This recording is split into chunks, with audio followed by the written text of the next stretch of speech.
Hey guys, welcome to my channel physics all around. तो कैसे हैं आप सब। आज हम बहुत ही दिनों के बाद मिल रहे हैं। हमारी उससे पहले सीरीज़ चल रही थी इलेक्ट्रिक चार्जेस एंड फील्ड की, जिसमें मैं 3 वीडियोज़ ऑलरेडी कर चुका था। और इन 3 वीडियोज़ में हमने इलेक्ट्रिक चार्जेस का इंट्रोडक्शन, कूलम्ब्स लॉ और उसके कुछ न्यूमेरिकल्स डिस्कस किए थे। ये इस सीरीज़ की 4th वीडियो है और इसमें हम इलेक्ट्रिक फील्ड के बारे में पढ़ेंगे। तो चलिए इस सीरीज़ को रीस्टार्ट करते हैं और पूरी कोशिश करेंगे कि मैक्सिमम से मैक्सिमम वीडियोज़ मैं आपके लिए ला सकूं। तो अगर आपको मेरा कंटेंट पसंद आए तो ज़रूर इस वीडियो को लाइक और मेरे चैनल को सब्सक्राइब कर लेना। तो चलिए शुरू करते हैं। तो गाइज़, अब देखते हैं हम कुछ टॉपिक्स जो मैं इस वीडियो में कवर करने वाला हूँ। So have a glance. First हम इसमें करेंगे इलेक्ट्रिक फील्ड। सेकंड समझेंगे कि इलेक्ट्रिक फील्ड इंटेंसिटी क्या है। याद रखना इन दोनों में डिफरेंस है। कुछ बच्चे इसको सेम समझ लेते हैं, तो ये ध्यान रखना है स्लाइड साइड डिफरेंस, ज़्यादा नहीं है। फिर हम देखेंगे रिलेशन विद फोर्स। कौन सी फोर्स? जो अब तक हम पढ़ते आए हैं इस चैप्टर में, कूलम्ब्स फोर्स। 4th पॉइंट होगा एक एक्सपेरिमेंट का। ये एक्सपेरिमेंट थ्योरेटिकल नहीं है, ये सिंपली एक न्यूमेरिकल पे बेस्ड होगा, तो आपको न्यूमेरिकल्स में हेल्प करेगा। और 5th होगा सुपरपोजिशन प्रिंसिपल। तो ये 5 पॉइंट्स हम कवर करेंगे। आइए इन्हें कवर करने से पहले एक छोटा सा रिकैप देखते हैं कि अब तक हमने फोर्स के बारे में क्या पढ़ा था। तो अब तक आपने जाना कि हम पढ़ रहे थे कूलम्ब्स फोर्स और उसका फॉर्मूला क्या था, force equals to K(Q1Q2) upon r²। ये इसकी फिगर थी जिसमें Q1 और Q2 2 पॉइंट चार्जेस थे और r इन दोनों के बीच का डिस्टेंस था।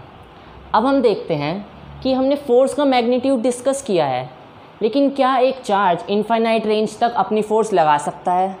उसी को डिस्कस करने के लिए हम पढ़ते हैं इलेक्ट्रिक फील्ड का कंसेप्ट। रिकैप में आप ये भी देख सकते हैं कि जो हमारे अपोजिट चार्जेस थे वो अट्रैक्ट करते थे, जैसे कि पॉजिटिव नेगेटिव या फिर नेगेटिव पॉजिटिव। और वहीं पे रिपल्शन कौन करते थे? लाइक चार्जेस, पॉजिटिव पॉजिटिव या फिर नेगेटिव नेगेटिव। तो इस तरीके से इलेक्ट्रिक फील्ड क्या कहता है, ये एक रीजन है up to which a charge can exert a force on a test charge. यानी कि एक चार्ज, अगर ये एक चार्ज Q है तो ये हर जगह अपनी फोर्स नहीं लगा पाएगा। इसका एक फिक्स्ड रीजन होगा जिसमें अगर कोई भी टेस्ट चार्ज आएगा तो उस पर ये फोर्स लगा पाएगा। अब देखिए टेस्ट चार्ज से हम क्या समझते हैं। टेस्ट का क्या मतलब हुआ कि हम कोई एक एक्सपेरिमेंट कर रहे हैं। इस टेस्ट वर्ड का केवल और केवल मतलब हुआ एक्सपेरिमेंट से रिलेटेड। और हम इसका जो मैग्नीट्यूड मानते हैं वो ऑलमोस्ट 1 मानते हैं और इसको एक पॉजिटिव मानते हैं। यानी कि जहाँ पर भी बात होगी एक टेस्ट चार्ज की तो आप ऑलरेडी समझ जाएंगे कि ये एक पॉजिटिव चार्ज होगा और इसको हम डिनोट करते हैं Q0 से। ये क्या हो गया? Test charge. तो अगर इस टेस्ट चार्ज को मैं इस Q के इलेक्ट्रिक फील्ड में सपोज़ करिए इस पॉइंट पर ले आया, तो क्या होगा? ये वाला चार्ज इस टेस्ट चार्ज पर फोर्स लगाएगा, क्योंकि ये Q भी पॉजिटिव है और हमारा टेस्ट चार्ज पॉजिटिव हम एज्यूम ही करते हैं ऑलरेडी। तो इस पर रिपल्शन फोर्स लगेगी और ये इसको इस डायरेक्शन में रिपल्शन फोर्स लग जाएगी। अब एक चीज़ आप ध्यान दें कि जो टेस्ट चार्ज है ये इतना छोटा होता है कि इसका खुद का इलेक्ट्रिक फील्ड हम एज्यूम करते हैं कि वो नेग्लिजिबल है। यानी ये जो चार्ज Q है वो तो इस पर फोर्स लगाएगा, लेकिन ये जो टेस्ट चार्ज Q0 है वो इस Q चार्ज पर फोर्स नहीं लगा पाएगा। यही है हमारा टेस्ट चार्ज से मतलब। तो टेस्ट चार्ज की अब तक आपने क्या क्या प्रॉपर्टीज़ देखी। पहला पॉइंट कि वो हमेशा ही पॉजिटिव होगा। दूसरा पॉइंट कि हम उसको Q0 से डिनोट कर रहे हैं। तीसरा पॉइंट कि जो इस टेस्ट चार्ज का इलेक्ट्रिक फील्ड होगा जिसको हम E से डिनोट कर रहे हैं वो हम निगलेक्ट कर देंगे, नेग्लिजिबल होगा। तो यही मतलब था। अगर हम प्रैक्टिकली बात करें तो देखिए एक इलेक्ट्रिक फील्ड किसी भी चार्ज का इनफाइनाइट रेंज तक हो सकता है, जस्ट उसके मैग्नीट्यूड पर फ़र्क पड़ेगा। आप इसको ईज़िली सपोज़ कर सकते हैं। अभी आप सभी घर पर हैं, वैसे भी लॉकडाउन है, तो आपके पेरेंट्स का इन्फ्लुएंस आप पर सबसे ज़्यादा है। वो आपकी पढ़ाई पर फोकस भी कर रहे हैं।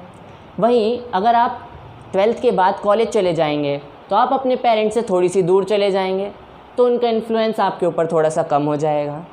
अगर और दूर आप आउट ऑफ इंडिया ही चले गए तो उनका इन्फ्लुएंस और कम हो जाएगा, लेकिन रहेगा ज़रूर। तो ऐसे ही केस होता है हमारा फोर्स का, कूलम्ब्स फोर्स और इलेक्ट्रिक फील्ड का। इस Q चार्ज की वजह से जो भी इलेक्ट्रिक फील्ड बनेगा वो इनफाइनाइट रेंज तक होगा। ये हमने कहने के लिए इसको सराउंड कर दिया है, लेकिन रियलिटी में ये इनफाइनाइट होगा। हाँ, उसका मैग्नीट्यूड बहुत कम होता रहेगा। जैसे जैसे हम इस चार्ज से दूर जाएंगे यानी कि जैसे जैसे आप अपने पेरेंट्स से दूर जाएंगे, पेरेंट्स का इन्फ्लुएंस कम होगा। तो ये भी उसी तरीके से है, लेकिन कुछ ना कुछ ज़रूर रहेगा। ज़्यादा कम होने की वजह से हम उसको निगलेक्ट कर देते हैं, वो बात अलग है, लेकिन प्रैक्टिकली रहता है कुछ ना कुछ। चलिए, ये तो बात हो गई थोड़ी सी थ्योरेटिकल कि इलेक्ट्रिक फील्ड क्या है। अब इसको थोड़ा सा न्यूमेरिकल फॉर्म में समझते हैं। इस इलेक्ट्रिक फील्ड को न्यूमेरिकली अगर हम प्रूफ करना चाहें तो उसी को हम कहते हैं इलेक्ट्रिक फील्ड इंटेंसिटी। वो क्या है, आइए देखते हैं। तो चलिए अब हम करते हैं इलेक्ट्रिक फील्ड इंटेंसिटी का टॉपिक। तो इसको देखिए, मैथमेटिकली तो हम ऐसे लिख सकते हैं, electric field intensity equals to force upon q naught. ये क्यू नॉट क्या है, मैंने अभी बताया था, ये होता है टेस्ट चार्ज। तो हम डिफ़ाइन कैसे करेंगे इसको, Coulomb's force experienced by test charge when placed it in electric field of another charge. इसको ध्यान से समझिए, इलेक्ट्रिक फील्ड किस चीज़ का है पहले वो समझिए। ये जो हमने यहाँ पर मार्क किया है अनदर चार्ज, इसका इलेक्ट्रिक फील्ड है, लेकिन कोई भी चार्ज अपने ऊपर फोर्स नहीं लगाएगा, ये बात ध्यान रखना। कोई और चार्ज इस चार्ज के ऊपर फोर्स लगा सकता है। तो क्योंकि इलेक्ट्रिक फील्ड हम मेजर कर रहे हैं इस अनदर चार्ज का, तो इसने अपने ऊपर कोई फोर्स नहीं लगाई, तो फिर ये किसके ऊपर फोर्स लगा रहा है, ये इस टेस्ट चार्ज के ऊपर फोर्स एक्सर्ट कर रहा है। और इस फोर्स का जो मेजरमेंट है वही है हमारे इलेक्ट्रिक फील्ड इंटेंसिटी, जो कि है इस अनदर चार्ज की। क्योंकि इसमें दो चार्जेस इन्वॉल्व हैं, तो इस वजह से इस टॉपिक में थोड़ी सी कन्फ्यूजन हो जाती है। बस आपको यही समझना है कि किस चार्ज की इलेक्ट्रिक फील्ड इंटेंसिटी है और वो किस चार्ज पर अपनी फोर्स लगा रहा है, तो दोनों में डिफरेंस है। यहीं पर आप इसको फॉर्मूले के रूप में भी देख सकते हैं। कैसे, फोर्स का फॉर्मूला याद कीजिए। फोर्स का आपने फॉर्मूला पढ़ा हुआ है K/Q1 Q2 अपॉन r²। तो इस फॉर्मूले में अगर आप यहाँ पर पुट करें और इलेक्ट्रिक फील्ड निकालना चाहें तो कैसे निकलेगी, देखिए आप निकाल रहे हैं इलेक्ट्रिक फील्ड Q1 की। याद रखना किसकी इलेक्ट्रिक फील्ड है, चार्ज Q1 की। तो चार्ज Q1 फोर्स किस पर लगाएगा, Q2 पर। मैंने पहले ही बताया कि इस फॉर्मूले में ये जो Q0 होता है, ये होता है जिस चार्ज पर फोर्स लग रही है।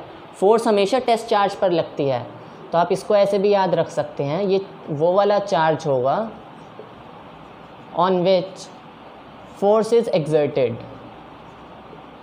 फोर्स इज एक्सर्टेड, तो जिस चार्ज पर फोर्स एक्सर्ट कर रही होगी वो चार्ज यहाँ पर आएगा।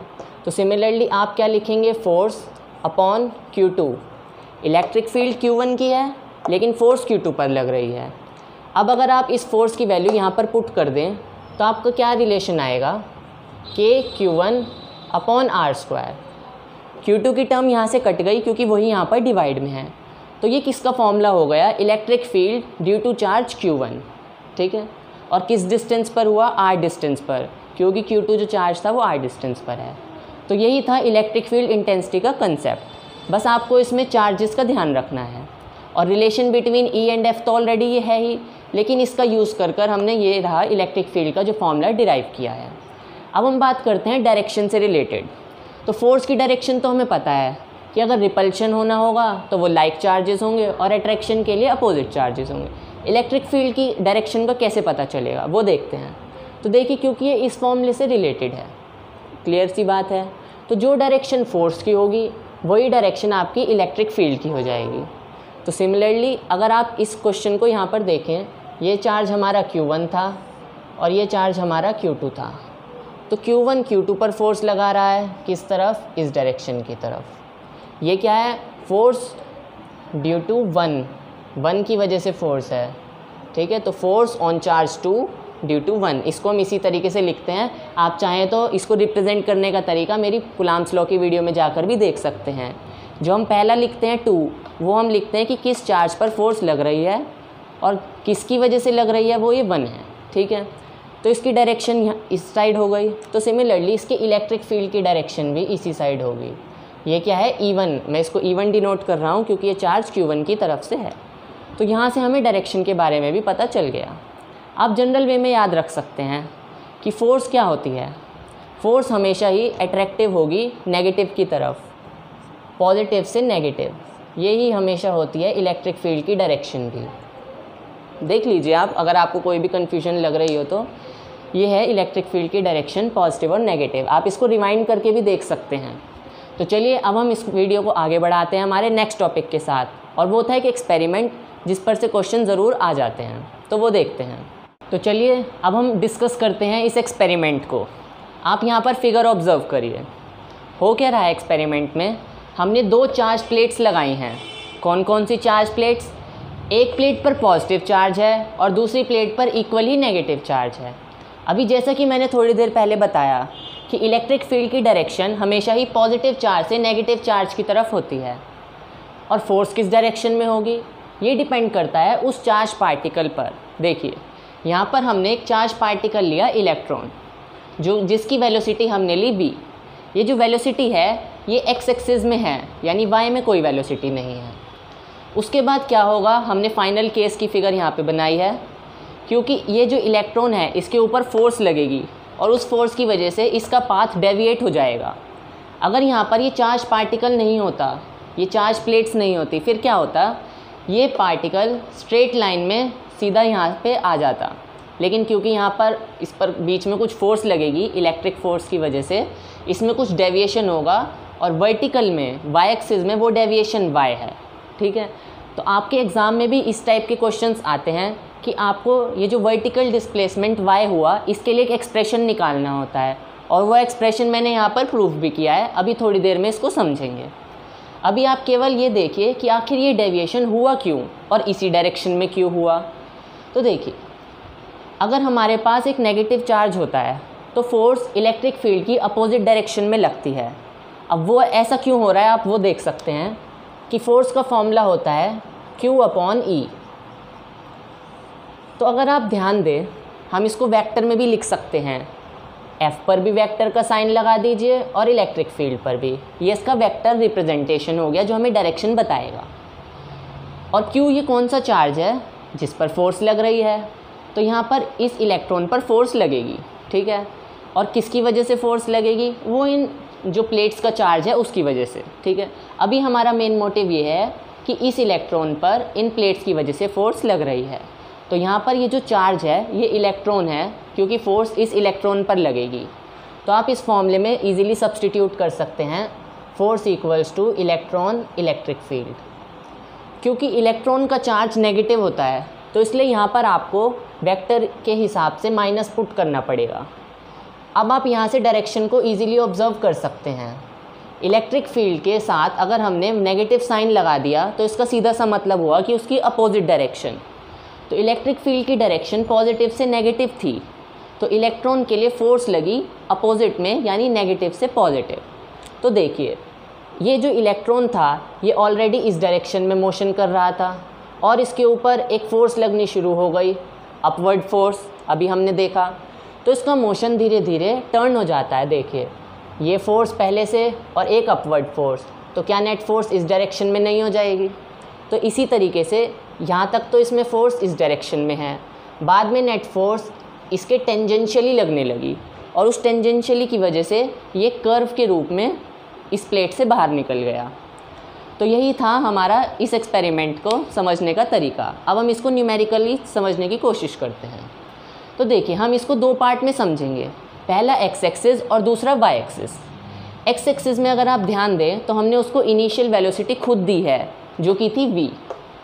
एक्सेलरेशन 0 है। एक्सेलरेशन क्यों 0 है? क्योंकि x डायरेक्शन में कोई भी फोर्स नहीं लग रही है। ये वाली जो हमने फोर्स डिस्कस की ये y एक्सिस में लग रही है, इसलिए एक्सेलरेशन 0 हो गया। क्योंकि आपने पढ़ा होगा कि नेट फोर्स इक्वल होती है ma के। आप ये अपने नेक्स्ट चैप्टर्स में भी पढ़ सकते हैं और 11th तो आप पढ़ कर ही आए हैं ऑफ कोर्स। तो इस न्यूटन का सेकेंड लॉ है। तो क्योंकि यहाँ पर फोर्स ही नहीं है तो एक्सेलरेशन तो बिल्कुल नहीं होगा। डिस्टेंस की हम बात करते हैं तो एक्स एक्सिस में हमने जितना डिस्टेंस उसने कवर किया है उसको x मान लिया। ये जो टाइम है वो ध्यान रखिए, जितने टाइम में उसने ये एक्स एक्सिस कवर किया है उतने ही टाइम में ये y कवर किया है, यानी दोनों के लिए टाइम सेम है और हम सेम टाइम के लिए ही x और y की बात कर रहे हैं। तो हमने क्या किया, यहाँ पर second equation of motion apply की। वो क्या थी, s equals to ut plus half at²। s की जगह पर हमने x पुट किया, u की जगह पर v और एक्सेलरेशन की जगह पर 0। तो हमारे पास टाइम के लिए एक रिलेशन आया जो कि था x/v। आपने ये वैसे भी पढ़ा होगा कि आप डिस्टेंस को स्पीड इनटू टाइम लिखते थे। वो तभी होता है जब एक्सेलरेशन आपका 0 होगा। अब एक चीज़ और ध्यान रखने वाली बात है, वो क्या है कि जो है आपका फॉर्मूला है इक्वेशन ऑफ मोशन का, इसमें जो s होता है ये हमेशा ही डिस्प्लेसमेंट होता है। ये मैंने अपनी पहली भी वीडियोस में बताया है जिसमें मैंने इन इक्वेशंस को डिस्कस किया था। तो ये s यहाँ पर डिस्टेंस नहीं है, डिस्प्लेसमेंट है। फिर भी हमने यहाँ पर x लिखा है। उसका क्या रीज़न है? देखिए यहाँ पर एक स्ट्रेट लाइन मोशन हो रहा है और किसी भी स्ट्रेट लाइन मोशन के लिए डिस्टेंस और डिस्प्लेसमेंट दोनों ही इक्वल होते हैं। इस वजह से हमने यहाँ पर x पुट किया है और अपनी वैल्यू को आगे बढ़ाया है। अब y एक्सिस में मोशन देखिए। y एक्सिस में क्या हमने कोई इनिशियल वेलोसिटी प्रोवाइड की थी? बिल्कुल भी नहीं, हमने केवल x में प्रोवाइड की थी। तो इनिशियल वेलोसिटी 0 है। एक्सेलरेशन उसका होगा और वो एक्सेलरेशन क्या होगा? इस फोर्स की वजह से होगा।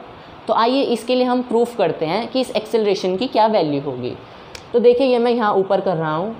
फोर्स की क्या वैल्यू होती है मैंने अभी बताया, ये वाली E into electric field, QE से ये फॉर्मूला आया है। अब डायरेक्शन देखिए मैं ऑलरेडी कंसिडर कर चुका हूँ। वेक्टर का जो यूज़ होता है माइनस प्लस साइन का, वो केवल और केवल डायरेक्शन के लिए होता है। अगर हम मैग्नीट्यूड की बात करें तो हम उसमें नेगेटिव नहीं शो करते क्योंकि हम डायरेक्शन ऑलरेडी एज्यूम कर चुके हैं। तो अब यहाँ पर हमने फॉर्मूला लिखा है, तो ये हम क्या लिख सकते हैं m में। मैंने बताया ये आपका सेकंड इक्वेशन हो गई, मतलब जो सेकंड लॉ था न्यूटन का कि नेट फोर्स जो होगी m में की इक्वल होगी। यहाँ पे वो नेट फोर्स E है, ठीक है। तो यहाँ से आपका ये फॉर्मूला आ गया एक्सेलरेशन का, जो मैं ऑलरेडी यहाँ पर लिख चुका हूँ। क्या है वो? Small e into capital E upon m। ये m क्या है? ये इसी इलेक्ट्रॉन का, इस पार्टिकल का, ये पार्टिकल का मास होता है जिस पार्टिकल पर फोर्स लग रही है, और वो यहाँ पर इलेक्ट्रॉन है। तो ये ध्यान रखना कि ये मास ऑफ इलेक्ट्रॉन है और ये चार्ज ऑफ इलेक्ट्रॉन हो गया। डिस्टेंस मैंने बताया हमने ऑलरेडी y मान रखा है। अगेन हमने इक्वेशन लगा दी, सेकेंड इक्वेशन। तो y इक्वल्स टू u की जगह पर 0 पुट किया, एक्सेलरेशन की जगह पर ये वाली टर्म पुट की, और टाइम हमने ये वाला पुट किया। मैंने पहले ही बताया कि टाइम दोनों ही डिस्टेंस को कवर करने का सेम होता है, x में लो या y में लो। तो बस पुट कर हमारे ये एक एक्सप्रेशन आ गया जो वर्टिकल मोशन को शो करता है। अब ये एक्सप्रेशन आप याद रख सकते हैं, आपके लिए बेटर होगा क्योंकि इसको एग्ज़ाम में न्यूमेरिकल्स आ जाते हैं। हो सकता है आपसे इनमें से 2-3 टर्म्स दे दे और कोई नेक्स्ट टर्म पूछ ले। तो चलिए अब हम इसके लिए कुछ न्यूमेरिकल्स देखते हैं, और वो आते हैं हमारे कुछ पार्टिकल से रिलेटेड। यहाँ पर तो हमने एक पार्टिकल लिया जो कि था इलेक्ट्रॉन, पर ज़रूरी नहीं है कि हम यहाँ पर इलेक्ट्रॉन ही लें। आप एक अल्फ़ा पार्टिकल ले सकते हैं, एक प्रोटॉन ले सकते हैं, और जनरली बोर्ड में इन तीनों के लिए कंपैरिजन आता है। कंपैरिजन क्या आता है आइए देखते हैं। तो देखिए आपके लिए मैं ये फॉर्मूला ऑलरेडी यहाँ पर साइड में लिख रहा हूँ। आप इस क्वेश्चन के लिए यहाँ पर कांटेक्ट कर सकते हैं क्योंकि आपको जनरल सी बात है, अभी फॉर्मूला तो याद हुआ नहीं होगा, लेकिन आप ये याद ज़रूर कर लेना। ये केवल मैंने आपकी हेल्प के लिए लिखा है। तो चलिए अब आप क्वेश्चन को समझिए। ये क्वेश्चन है कंपैरिजन का, और अक्सर बोर्ड में रेशियो से रिलेटेड और कंपैरिजन से रिलेटेड क्वेश्चन ज़रूर आते हैं, और ये आपके हर कॉम्पिटिटिव एग्ज़ाम के लिए भी ज़रूरी है। तो यहाँ पर देखिए हमें 3 पार्टिकल्स गिवन है। कौन कौन से? इलेक्ट्रॉन, प्रोटॉन और अल्फ़ा पार्टिकल। तीनों ही पार्टिकल को हम चार्ज प्लेट से पास कर रहे हैं, और वो सेम चार्ज प्लेट्स हैं, तो जो इलेक्ट्रिक फील्ड होगा वो तीनों के लिए सेम हो गया। और साथ में हमने मेंशन किया है विथ सेम स्पीड, यानी कि स्पीड भी सेम है। तो आपकी E सेम हो गया और V सेम हो गया, ठीक है। अब वो कह रहा है कि आपको वर्टिकल डिस्प्लेसमेंट को कंपेयर करना है। क्योंकि आपकी स्पीड सेम है तो आपका x भी सेम होगा, क्योंकि आप सेम टाइम के लिए बात कर रहे हैं। और अभी आपने देखा कि स्पीड और टाइम आपस में रिलेशन में है, x equals to vt। v same है, t सेम है, तो यहाँ पर x भी सेम हो जाता है। तो आप एक चीज़ ऑब्ज़र्व करेंगे कि ये जो वर्टिकल डिस्प्लेसमेंट है ये किसके डायरेक्टली प्रोपोर्शनल हुआ? E अपॉन m के। E अपॉन m क्या है? ध्यान दीजिए, E था चार्ज किसका? उस पार्टिकल का, इलेक्ट्रॉन का, जिसके लिए हमने डेरिवेशन किया है, और m उसका मास था। तो आप ये याद रख सकते हैं कि ये जो वर्टिकल डिस्प्लेसमेंट है ये चार्ज टू मास रेशियो के डायरेक्टली प्रोपोर्शनल है। तो अगर हमें तीनों पार्टिकल के लिए वर्टिकल डिस्प्लेसमेंट को कंपेयर करना है तो हम तीनों के चार्ज पार्टिकल के चार्ज टू मास रेशियो को कैलकुलेट कर लेते हैं और उन्हें आपस में कंपेयर कर लेंगे। अब आप देखिए इस टेबल को।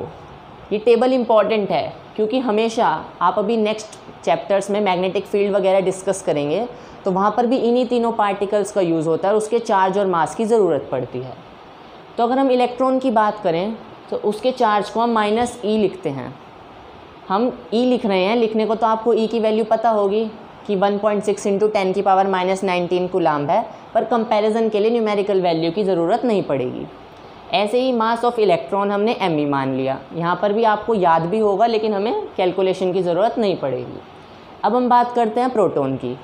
प्रोटॉन और इलेक्ट्रॉन दोनों के मैग्नीट्यूड, जो चार्ज का मैग्नीट्यूड है वो सेम है, यानी कि E सिर्फ साइन अपोजिट होता है।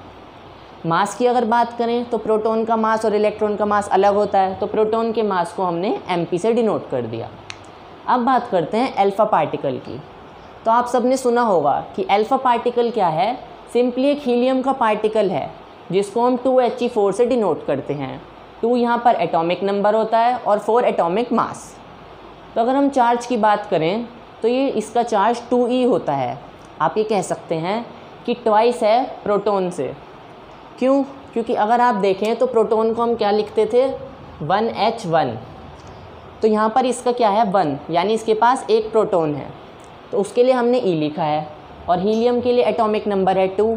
तो आपको पता है कि जिसका जितना एटॉमिक नंबर होता है एटम के पास, उतने ही प्रोटॉन, उतने ही इलेक्ट्रॉन और उतने ही न्यूट्रॉन होते हैं। तो न्यूट्रॉन तो खैर हम माइनस करके निकालते हैं, इसके लिए तो न्यूट्रॉन भी 2 ही हैं। तो देखिए यहाँ पर इसका जो चार्ज हो गया वो 2e हो गया, क्योंकि एक प्रोटॉन के लिए चार्ज 2e था, मतलब E था, और हीलियम के पास 2 प्रोटॉन होते हैं, तो चार्ज 2e। अब हम बात करते हैं मास की। तो मास हम लिखते हैं 4mp। इसका मास 4 है, 4 यूनिट हो गया। और यहाँ पर हाइड्रोजन का मास 1 यूनिट है। 1 यूनिट के लिए हमने ऑलरेडी मास प्रोटॉन का मान रखा है mp, तो 4 यूनिट के लिए मास हो जाता है 4mp। यहाँ पर मास तो देखिए इलेक्ट्रॉन का भी आप कह सकते थे, लेकिन आपको ऑलरेडी पता है कि जो इलेक्ट्रॉन का मास है वो प्रोटॉन के कंपैरिजन में ऑलमोस्ट नेग्लिजिबल है, तो इसलिए हमने यहाँ पर केवल प्रोटॉन का मास लिखते हैं। अब आप इसको इजीली कंपेयर कर सकते हैं, जैसे कि मैंने बताया कि y डायरेक्टली प्रोपोर्शनल हुआ E/me के, ऐसे ही ये y2 प्रोपोर्शनल हुआ E/mp के, और ये प्रोपोर्शनल हुआ इसके चार्ज यानी 2e/4mp के।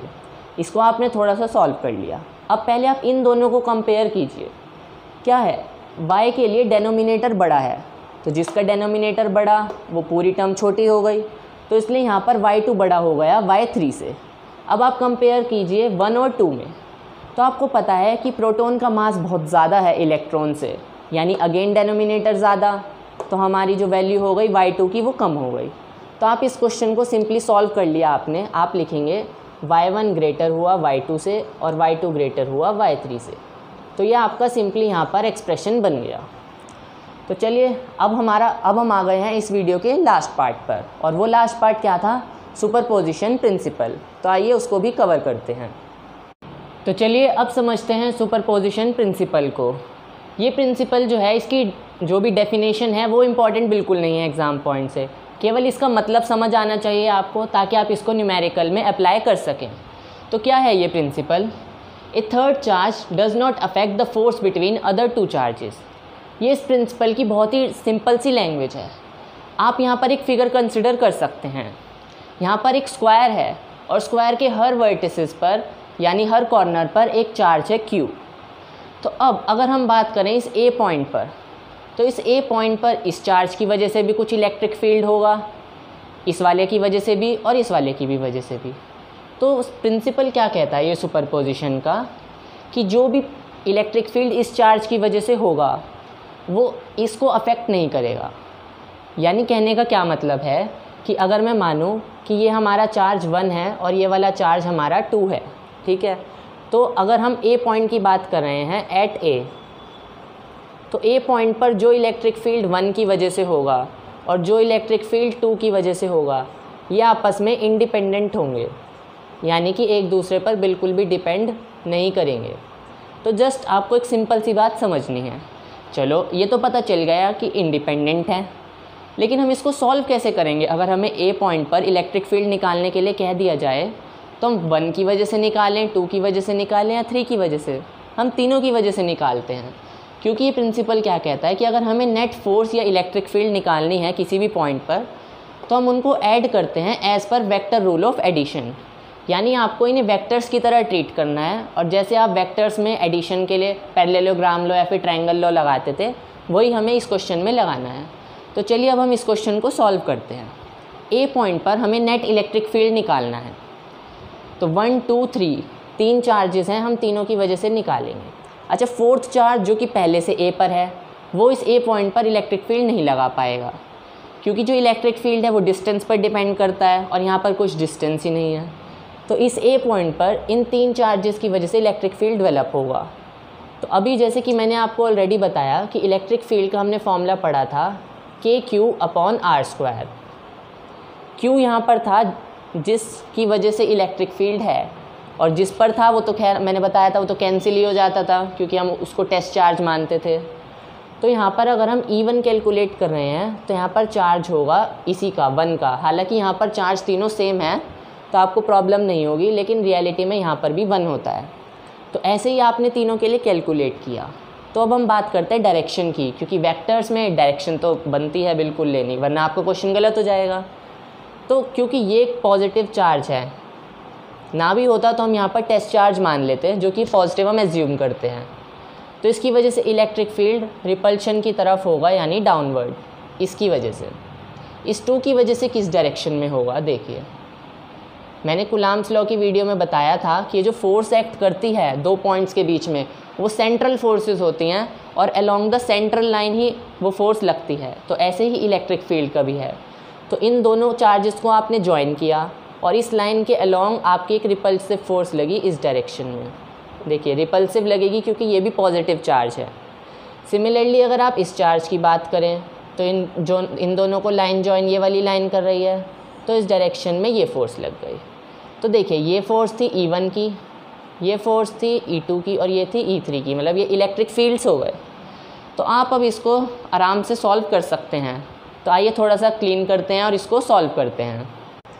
तो देखिए यहाँ पर हमें सॉल्व करने के लिए इन्हें वेक्टरली सॉल्व करना पड़ेगा।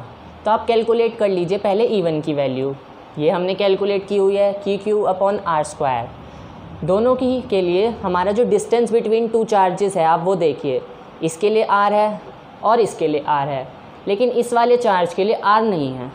तो ये क्या है, इन 2 चार्जेस के बीच का जो डिस्टेंस है वो डायगनल है। तो सबसे पहले आप इस स्क्वायर का डायगनल निकालिए, क्योंकि देखिए E1 इतना है और E3 भी इसी के इक्वल है, लेकिन E2 इसके इक्वल नहीं होगा क्योंकि ये r डिफरेंट है। तो डिस्टेंस के लिए हम यहाँ पर पाइथागोरस थ्योरम अप्लाई कर रहे हैं, और वो क्या होगी, सिंपली जो हमारी इस लेंथ का स्क्वायर होता है वो इन दोनों लेंथ के स्क्वायर के सम के इक्वल होगा। तो अगर मैं इस पॉइंट को B कह दूँ तो आपका जो AB होगा, AB का स्क्वायर वो r² + r² यानी कि 2r² हो जाएगा। तो आपकी AB की वैल्यू यहाँ से आ गई √2r। तो अगर आपको E2 निकालना है तो आपको r की जगह पे, यानी ये जो डिस्टेंस है ये √2r लेना पड़ेगा। तो ये क्या हो गया, KQ/2r²। यही तो था AB² जो हमें डिस्टेंस का स्क्वायर लेना होता है, वो आ गया ये। अब क्या करना है आपको, अकॉर्डिंग टू वेक्टर सॉल्व करना है। उसके लिए आपको एंगल्स पता होने चाहिए। वो देखिए आपको पता है कि स्क्वायर में ये जो एंगल होता है ये 45 डिग्री होता है, ये भी 45 होता है। तो आप कह सकते हैं कि ये दोनों ही एंगल 45 डिग्री हैं। आप इसको यहाँ पर साफ इमेज यहाँ पर भी बना सकते हैं। ये इस तरीके से है, यानी ये वाले जो E2 होगा वो इससे भी 45 डिग्री पर होगा और इस वाले से भी 45 डिग्री पर होगा। ठीक है, यह आपका E3 था और यह आपका E1 था। अगर आपको नेट इलेक्ट्रिक फील्ड निकालना है तो आप एक बार के लिए E2 को भूल जाइए। आप ये देखिए कि E1 और E3 के बीच का एंगल कितना है, 90 डिग्री, 45 + 45। तो अगर आप ध्यान से देखें तो आप इनका नेट कैसे निकाल सकते हैं।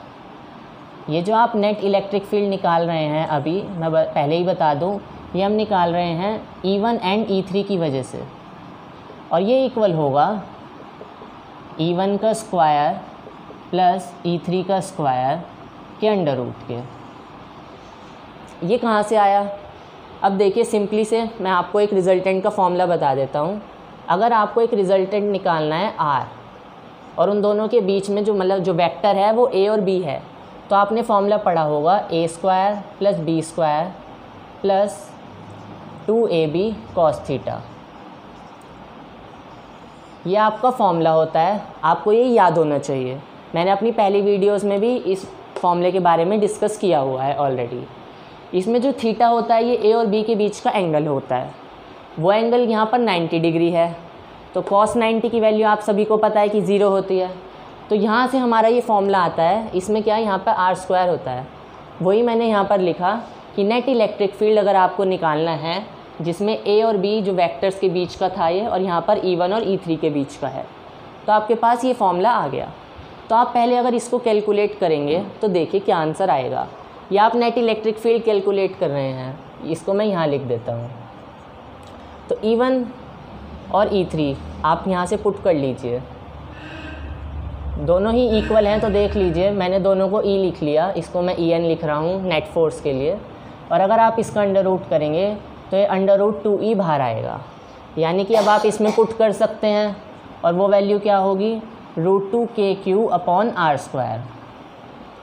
तो आपका 1 की वजह से और 3 की वजह से इलेक्ट्रिक फील्ड आ गया, और इसकी जो डायरेक्शन होगी वो आप देखेंगे अलोंग द लाइन E2 होगी। ये सब वेक्टर्स का खेल है, अगर आपको वेक्टर से डील करना आता है तो आप इसको इजीली सॉल्व कर सकते हैं। तो क्योंकि ये E2 की डायरेक्शन में हो गई, और सेम डायरेक्शन को हम सिंपली ऐड कर सकते हैं, तो अब यहाँ पर डायरेक्शन का कोई खेल नहीं रहा। अगर आपको E2 और EN दोनों का नेट लेना है अगेन, यानी ये नेट था 1 और 3 की वजह से, हम अगेन नेट फोर्स ले रहे हैं, जिसको मैं ER लिख देता हूँ, E रिजल्टेंट। उसकी वैल्यू क्या हो जाएगी, EN + E2। E2 आपका ये है, EN आपका ये है। तो देखिए आपको सिंपली जस्ट अब कैलकुलेशन पार्ट बचा है। आप KQ/r² कॉमन ले सकते हैं, आपका यहाँ पर बचेगा √2 और यहाँ पर बचेगा 1/2। तो ये आपका आंसर हो गया। चाहे तो आप इसको फर्दर सॉल्व भी कर सकते हैं। तो डायरेक्शन क्या हुई ER की, वो हुई अलोंग द लाइन E2। आप फिगर मेंशन करके डायरेक्ट यहाँ पर अलोंग E2 लिख सकते हैं। ये तो था इस क्वेश्चन को सॉल्व करने का एक मेथड। दूसरा मेथड क्या है, आप इस वेक्टर को यहाँ पर कंपोनेंट्स में डिज़ोल्व कर सकते हैं। वो कैसे, E2 को डिज़ोल्व करिए, E1 की साइड हो जाएगा E2 cos 45, और अगेन E3 की साइड हो जाएगा E2 cos 45। सिंपली आप देख सकते हैं आपने E2 को रिज़ॉल्व कर लिया। रिज़ॉल्व करने के बाद ये दोनों की सेम डायरेक्शन और इन दोनों की सेम डायरेक्शन, तो आप इन दोनों को ऐड कर सकते हैं और उसके बाद इनका रिजल्टेंट ले सकते हैं। जैसे कि हमने इस फॉर्मूले से लिया था, एंगल वही 90 रहेगा। तो आप कैसे भी कर सकते हैं, पहले कंपोनेंट्स में तोड़ के एक ही बार रिजल्टेंट ले लीजिए, या फिर पहले रिजल्टेंट लेके आप डायरेक्शन वाइज ऑब्जर्व कर लीजिए। तो इस तरीके से प्रिंसिपल ऑफ सुपरपोजिशन के और भी क्वेश्चंस हैं। हो सकता है आपको स्क्वायर की जगह पे वो ट्रायंगल दे दे, सेंट्रॉइड पर आपको इलेक्ट्रिक फील्ड निकालने के लिए दे दे। मैटर क्या करता है कि आपको वेक्टर्स के साथ डील करना आना चाहिए, और दूसरा ये पता होना चाहिए कि ये जो हम डिस्टेंस लेते हैं r², ये इन दो चार्जेस का बीच का लेते हैं। तो इसमें जैसे कि ये डिस्टेंस r नहीं था, आपको ऐसी क्वेश्चंस में कन्फ्यूज़न हो सकती है, तो आपको एक डिस्टेंस देखना पड़ेगा और ये इलेक्ट्रिक फील्ड देखना पड़ेगा। चलिए आपकी थोड़ी सी इजी के लिए हम एक ट्रायंगल भी लेके देखते हैं। अगर मैं ये एक ट्रायंगल लूँ जो कि इक्विलेटरल ट्रायंगल है, और मैं आपसे कहूँ कि ये तीनों ही चार्जेस हैं Q, और ये इसका सेंट्रॉइड है, आपको इस सेंट्रॉइड पर इलेक्ट्रिक फील्ड निकालना है। तो आप कैसे निकालेंगे वो देखिए, मैं आपको सिर्फ शॉर्ट में बता रहा हूँ, कैलकुलेशन पार्ट आप खुद कर लीजिएगा। इसकी वजह से इलेक्ट्रिक फील्ड इस डायरेक्शन में होगी, इस चार्ज की वजह से इस डायरेक्शन में, और ये हो गई इस डायरेक्शन में। इस वाले की वजह से सब में रिपल्शन होगा क्योंकि तीनों ही चार्ज पॉजिटिव हैं। आप जब कैलकुलेट करेंगे तो इन दोनों का सम इस डायरेक्शन में आएगा, क्योंकि ये दोनों अपोजिट डायरेक्शन है। तो नेट इलेक्ट्रिक फील्ड निकालने के लिए आपको दोनों को माइनस करना पड़ेगा, ठीक है। ये तो बात हो गई कैलकुलेशन की। अब बात आती है इस डिस्टेंस की कि हम ये डिस्टेंस क्या लेंगे। जैसे कि मैंने बताया, हमें दो चार्जेस के बीच का डिस्टेंस लेना होता है। हमारा टेस्ट चार्ज इस पॉइंट पर है जो कि सेंट्रॉइड है, तो आपको ये डिस्टेंस लेना पड़ेगा। और ये डिस्टेंस आप कैसे निकालेंगे वो देखिए। अगर इस इक्विलेटरल ट्रायंगल की जो साइड है वो A है, तो ये आपका a/2 हो जाएगा यहाँ तक का, क्योंकि आपने पढ़ा होगा कि जो इक्विलेटरल ट्रायंगल का परपेंडिकुलर होता है वो बाइसेक्ट करता है और इसी परपेंडिकुलर पर सेंट्रॉइड लाई करता है। तो ये डिस्टेंस आपका a/2 होगा। आप पाइथागोरस थ्योरम से ये वाली निकाल सकते हैं लेंथ, ये क्या है परपेंडिकुलर की, या फिर आपको याद भी होगी कि ये जो लेंथ होती है ये √3/4a होती है। याद है तो बहुत अच्छी बात है। अब क्या है, आपको पता है कि सेंट्रॉइड इस परपेंडिकुलर वाली लाइन को 2:1 में डिवाइड करता है। यानी कि क्या हो गया, अगर आप इसको 2/3 से मल्टीप्लाई कर दें तो यही है आपका ये वाला डिस्टेंस, और तीनों में ही ये डिस्टेंस सेम है। तो यहाँ पर तो जैसे कि अलग था, इस क्वेश्चन में सेम हो जाएगा, वहाँ पर आपको हेल्प मिल जाएगी। तो आपको ये डिस्टेंस निकालना भी आ गया। कैसे निकाला? हमने पहले ये वाली लेंथ निकाली परपेंडिकुलर की, और उसके बाद हमको पता है कि ये 2/3 है, क्योंकि 2:1। टोटल पार्ट्स 3 हैं, 2 ये वाला और 1 ये वाला। तो टोटल में से 2 पार्ट इस वाली लेंथ के हैं, इसलिए हमने यहाँ पर 2/3 किया है कि टोटल में से 2/3 लेंथ। तो आपका ये डिस्टेंस आया था, और ये डिस्टेंस तीनों ही इक्वल हैं। तो आपको आर की वैल्यू भी मिल गई। इलेक्ट्रिक फील्ड आप निकाल लेंगे और उनको वेक्टर से ऐसे ही सॉल्व भी कर लेंगे जैसे कि मैंने बताया। तो इस वीडियो को यहाँ पर ख़त्म करते हैं। आगे और भी मैं वीडियोज़ आपके लिए लाता रहूँगा। अगर आपको ये वीडियो पसंद आई हो तो प्लीज़ वीडियो को लाइक कीजिए, सब्सक्राइब कीजिए, और आपके जो भी सजेशंस हैं मेरी वीडियोस से रिगार्डिंग आप मुझे कमेंट बॉक्स में बता सकते हैं, क्योंकि उसी से रिलेटेड मैं इम्प्रूवमेंट कर आपको बेस्ट से बेस्ट कंटेंट प्रोवाइड करता रहूँगा। तो चलिए, तब तक के लिए आप यूँ ही पढ़ते रहें। Bye bye.